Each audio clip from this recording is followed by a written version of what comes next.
ಗೆಳೆಯರೇ, ನಾನ್ ನಿಮ್ಮ ಸಂಜೀವ್ ಅಮರಾಪುರ್. ಇವತ್ತು ಮತ್ತೊಂದು ಹೊಸ ವಿಷಯದಂಗೆ ನಮ್ಮ ಯೂಟ್ಯೂಬ್ ಚಾನಲ್ ಬಂದಿದ್ದೇನೆ. ಇವತ್ತಿನ ವಿಷಯ ಸ್ಟೀಮ್ ಸ್ಟಾಪ್ ವಾಲ್. ಇದೊಂದು ಬಾಯ್ಲರ್ ಮೌಂಟಿಂಗ್ಸ್ ಅಲ್ಲಿ ಕನ್ಸಿಡರ್ ಮಾಡ್ತೀವಿ. ಸ್ಟೀಮ್ ಸ್ಟಾಪ್ ವಾಲ್ ಇದೆ. ಇದರದ್ದು ಸ್ಕೆಚ್ ಮಾಡಿದೀನಿ, ವೇರಿಯಸ್ ಪಾರ್ಟ್ಸ್ ನೇಮಿಂಗ್ ಮಾಡಿದೀನಿ. ಇದರದ್ದು ಆಪರೇಷನ್, ಲೊಕೇಶನ್, ಕನ್ಸ್ಟ್ರಕ್ಷನ್ ನೋಡೋಣ. ಯಾರು BO ಎಕ್ಸಾಮ್ ಪ್ರಿಪರೇಷನ್ ಮಾಡ್ತಾ ಇದ್ರಿ ಅವ್ರಿಗೋಸ್ಕರ 20 ಮಾರ್ಕ್ಸ್ ಕ್ವಶನ್ ಬರುತ್ತೆ. Sketch the steam stop wall and name the various parts ಅಂತ ಕೇಳ್ತಾರೆ. ಸೊ ಅದಕ್ಕೋಸ್ಕರ ಇವತ್ತು ಈ ಪಾರ್ಟ್ ಬಗ್ಗೆ ವಿಡಿಯೋ ಮಾಡ್ತಾ ಇದ್ದೀನಿ.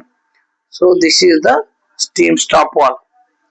Steam stop valve having the hand wheel ಇದೆ. ಟಾಪ್ ಮೋಸ್ಟ್ ಅಲ್ಲಿ ಹ್ಯಾಂಡ್ ವೀಲ್ ಇದೆ. ಆಪರೇಷನ್ ಪರ್ಪಸ್ ಗೆ ಹ್ಯಾಂಡ್ ವೀಲ್ ಆಪರೇಟ್ ಮಾಡ್ತೀವಿ. Connect with the spindle hole connect with the valve. Bottom ನಲ್ಲಿ ವಾಲ್ ಕನೆಕ್ಟ್ ಆಗುತ್ತೆ, ಸ್ಪಿಂಡಲ್. ನೆಕ್ಸ್ಟ್ ಬರುತ್ತೆ ನಿಮ್ದು ಗ್ಲ್ಯಾಂಡ್ ಪೋರ್ಷನ್. ಈ ಏರಿಯಾದಲ್ಲಿ ನಿಮ್ gland steam metallic gland provide ಮಾಡಬೇಕು. ಈ ಏರಿಯಾದಲ್ಲಿ ಮೆಟಾಲಿಕ್ ಗ್ಲ್ಯಾಂಡ್ ಪ್ರೊವೈಡ್ ಮಾಡ್ತೀವಿ. ವಾಲ್ ಇದೆ, wall rest and the wall seat. These are the wall seat. Wall seat ಇದೆ. ವಾಲ್ ಸೀಟ್ ಏನ್ ಮಾಡ್ಬೇಕು ನಾವು, ಇದನ್ನ made up of the gun metal ಅವರ ಬ್ರಾಸ್ ಇಂದ ಮೇಡಪ್ ಆಗಿರ್ತದೆ. ಸೊ ವಾಲ್ ಸೀಟಿಂಗ್ ತಗೋತಿಲ್ಲ, ಎರಡು ಅವಾಗ ಪೇಸ್ಟ್ ಅಪ್ಲೈ ಮಾಡಿ ಇದನ್ನ ಗ್ರೈಂಡಿಂಗ್ ಮಾಡ್ತಾರೆ. ಈ ಏರಿಯಲ್ಲಿ ಗ್ರೈಂಡಿಂಗ್ ಆಗ್ತದೆ, ಪಾಯಿಂಟ್ ಫಿನಿಶ್ ಏರಿಯಾ ಬರುತ್ತೆ. ಸೊ ಯಾವಾಗ ನಾವು ಟೈಟ್ ಮಾಡ್ತೀವಿ ಅವಾಗ ಲೀಕೇಜ್ ಆಗಲ್ಲ. ಹೈಡ್ರೋಲಿಕ್ ಪರ್ಪಸ್ ನಾವು ಇದನ್ನ ಕ್ಲೋಸ್ ಮಾಡಿ ಹೈಡ್ರೋಲಿಕ್ ತಗೋಬೇಕಾಗುತ್ತೆ. ಅವಾಗ hydraulic withstand 1.5 times of the working pressure ನಾವು ಹೈಡ್ರೋಲಿಕ್ ತಗೋತೀವಿ. So for that purpose applying the paste on this valve seat and seat grinding ಮಾಡ್ತೀವಿ. ಸೊ ಅದು ಪ್ರೊಸೆಸ್ ಬೇರೆ, ಇದು ವಾಲ್ ಇದೆ.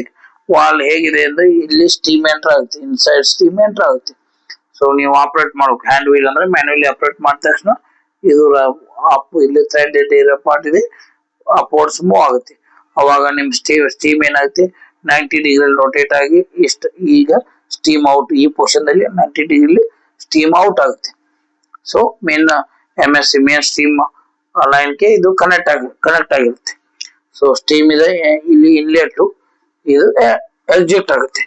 ಇದು ವಾಲ್ ಸೀಟ್, ಇದು ವಾಲ್ ಕೇಸಿಂಗ್, ಇದು body cast steel, cast iron ಮಾಡೋ gland, spindle, hand wheel. So this is the sketch, simple sketch of the steam stop valve. So ಇದು ಫಂಕ್ಷನ್ ನೋಡೋದಾದ್ರೆ, function of the steam stop valve to control the flow of the steam from the boiler to the main steam pipe and to set up the steam completely when required. ಏನೈತೆ main steam line ಗೆ ನಮ್ದು steam supply ಮಾಡುತ್ತೆ. ಯಾವಾಗ not setup ಆಗುತ್ತೆ. So this is the function of the steam stop wall. Location ನೋಡೋದಾದ್ರೆ, location it is fitted to the highest part of the steam space of the boiler shell by means of the flange and connected to the steam pipeline which supplies the steam to the prime mover. These are the flange. Idon flange. This is the flange.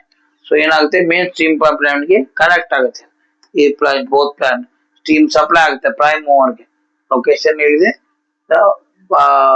Main part, highest part of the steam space ನಲ್ಲಿ connect ಮಾಡುತ್ತಾರೆ.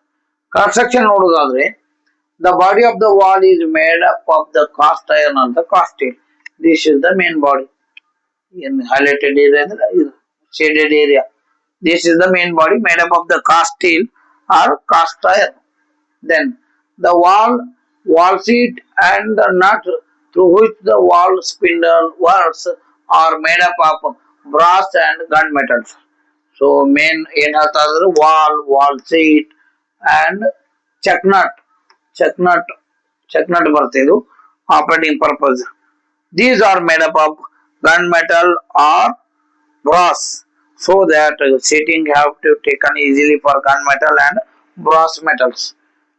With the grinding process, immediate seating ಬರುತ್ತೆ. This is the soft metal, brass or gun metal.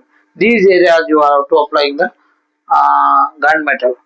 Rather than this, you are a cast steel or cast iron. So this is one simple construction, function and location, steam sketch and in detail part naming. You have to thoroughly ಇದನ್ನ prepare ಮಾಡಬೇಕು. For exam purpose ಒಂದ್ಸಲ 2 ಸಲ sketch ಮಾಡಬೇಕು. Easy ಆಗೋ ಪರ್ಪಸ್ಗೆ ನಾವು ನೀಟಾಗಿ sketch ಮಾಡಿದ್ದೀನಿ. So ನಿಮ್ಗೆ ಈಜಿ ಆಗುತ್ತೆ ಇದನ್ನ ನೋಡಿ ಪ್ರಿಪೇರ್ ಮಾಡೋರಿಗೆ ಸ್ಕೆಚ್ ಮಾಡಕ್ ಈಜಿ ಆಗುತ್ತೆ. ಪಾರ್ಟ್ ನೇಮಿಂಗ್ ಆಗುತ್ತೆ. ಇದು ಕ್ಲಿಯರ್ ಆಗಿ ಈ ಟೈಪ್ ಪಾರ್ಟ್ ನೇಮಿಂಗ್ ಮಾಡಿದ್ರೆ ನಿಮ್ಗೆ 20 ಮಾರ್ಕ್ಸ್ ಕ್ವಶನ್ಸ್ ನಿಮ್ ಬಾಯ್ಲರ್ ಎಕ್ಸಾಮ್ ನಲ್ಲಿ ಇದು ಬರುತ್ತೆ. So this is one steam stopper. Video like ಆದ್ರೆ ಕಮೆಂಟ್ ಮಾಡಿ, ಶೇರ್ ಮಾಡಿ ಮತ್ತು ಹಾಗೆ ಹೆಚ್ಚು ಹೆಚ್ಚು ಮರಗಳನ್ನು ಬೆಳೆಸಿ ಮತ್ತು ಪರಿಸರನ ಉಳಿಸಿ. Thank you.